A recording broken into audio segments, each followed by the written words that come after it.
नमस्कार दोस्तों, सभी विद्यार्थियों का स्वागत है। और आज स्पेशल उन सभी विद्यार्थियों का स्वागत है जिन लोगों का फेवरेट सब्जेक्ट साइकोलॉजी है। तो कम से कम जिन लोगों का फेवरेट सब्जेक्ट साइकोलॉजी है वे लोग साइकोलॉजी का स्पेलिंग हमें कमेंट में ज़रूर बताएंगे। तो आज हम लोग साइकोलॉजी के दीर्घ उत्तरीय प्रश्नों को पढ़ेंगे जो कि 12th क्लास का साइकोलॉजी सब्जेक्ट्स है। तो आज का सबसे महत्वपूर्ण प्रश्न है जिस पर हम लोग चर्चा करेंगे वो प्रश्न है कि दुश्चिंता विकार के प्रमुख प्रकारों का वर्णन कीजिए। इसके लक्षण एवं कारकों का वर्णन करना है कि दुश्चिंता यानी कि बेकार के चिंता कितने प्रकार के होते हैं और इसका लक्षण और कारण क्या है, इसके बारे में चर्चा करना है। हम लोग बात करेंगे। जैसे एग्जाम्पल के लिए ये हम टोपी पहने हैं लेकिन कान में नहीं पहने हैं, इससे भी लोगों को चिंता हो जाएगा। तो ये जो चिंता होगा इसको बोला जाएगा दुश्चिंता यानी कि बेकार की चिंता।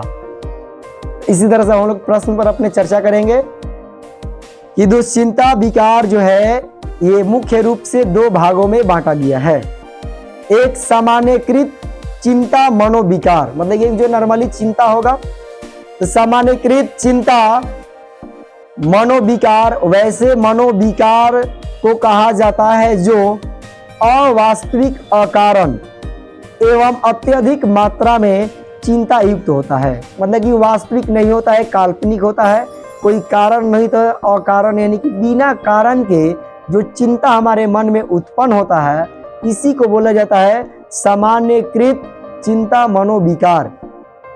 मतलब कि जो बिना किसी कारण के उत्पन्न हो जाता है चिंता।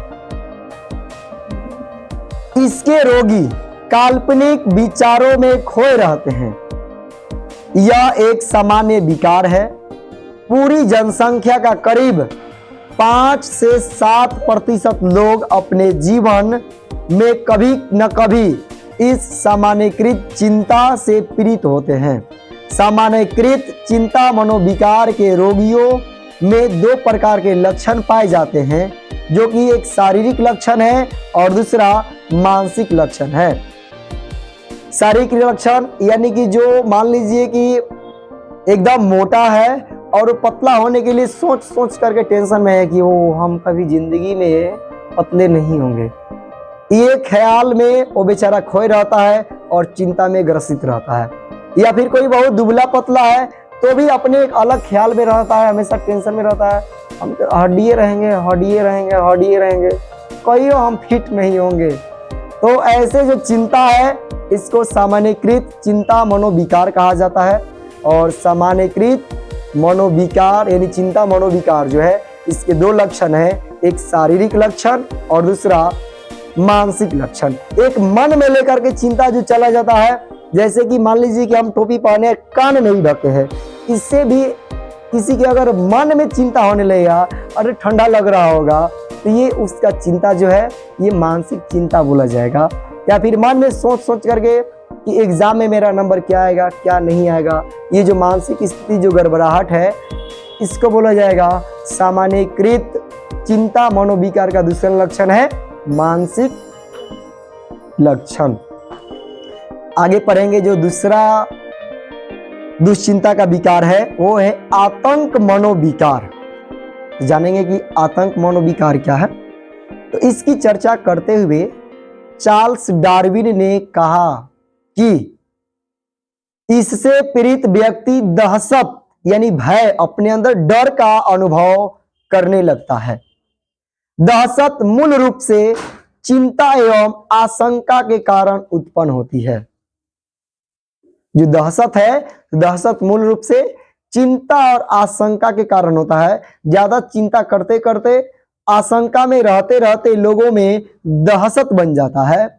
इसके रोगी को अप्रत्याशित रूप से चिंता का दौरा पड़ता है जो 5 से 10 मिनट के भीतर उच्च शिखर पर पहुंच जाता है।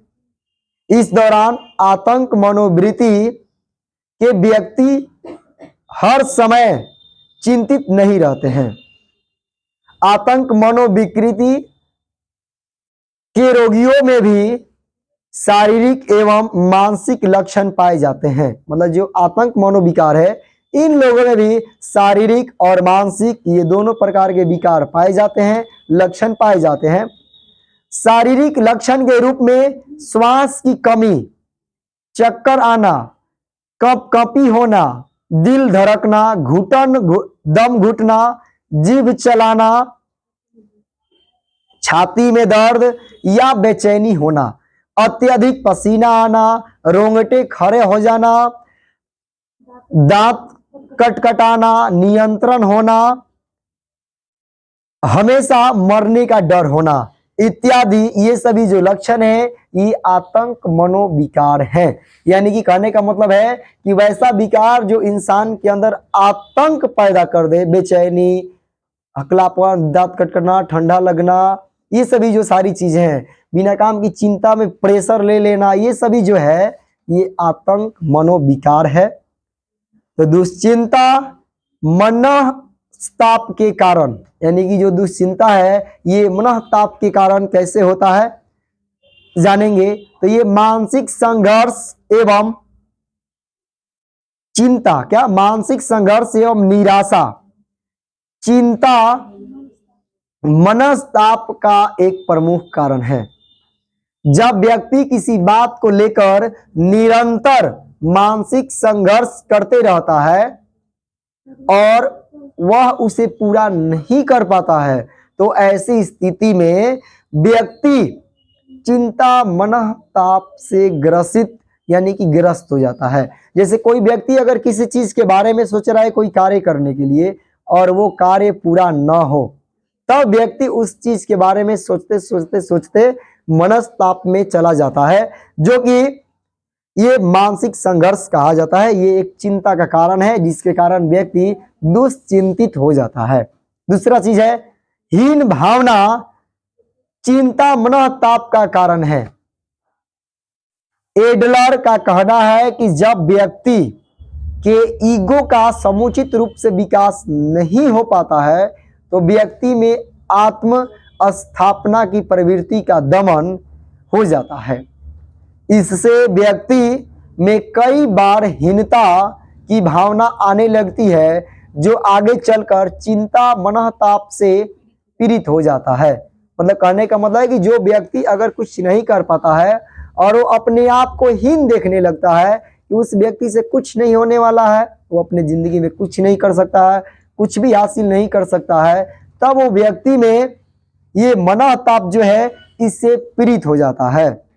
तीसरा चीज है कि लैंगिक इच्छा का दमन। तो इस रोग का एक प्रमुख कारण है, फ्रायड का कहना है, जब व्यक्ति में यौन इच्छा प्रबल हो जाती है और वह किसी कारणवश अपने लैंगिक इच्छा को संतुष्ट करने में असफल रहता है, इसके कारण व्यक्ति चिंता मनस्ताप से ग्रस्त हो जाता है।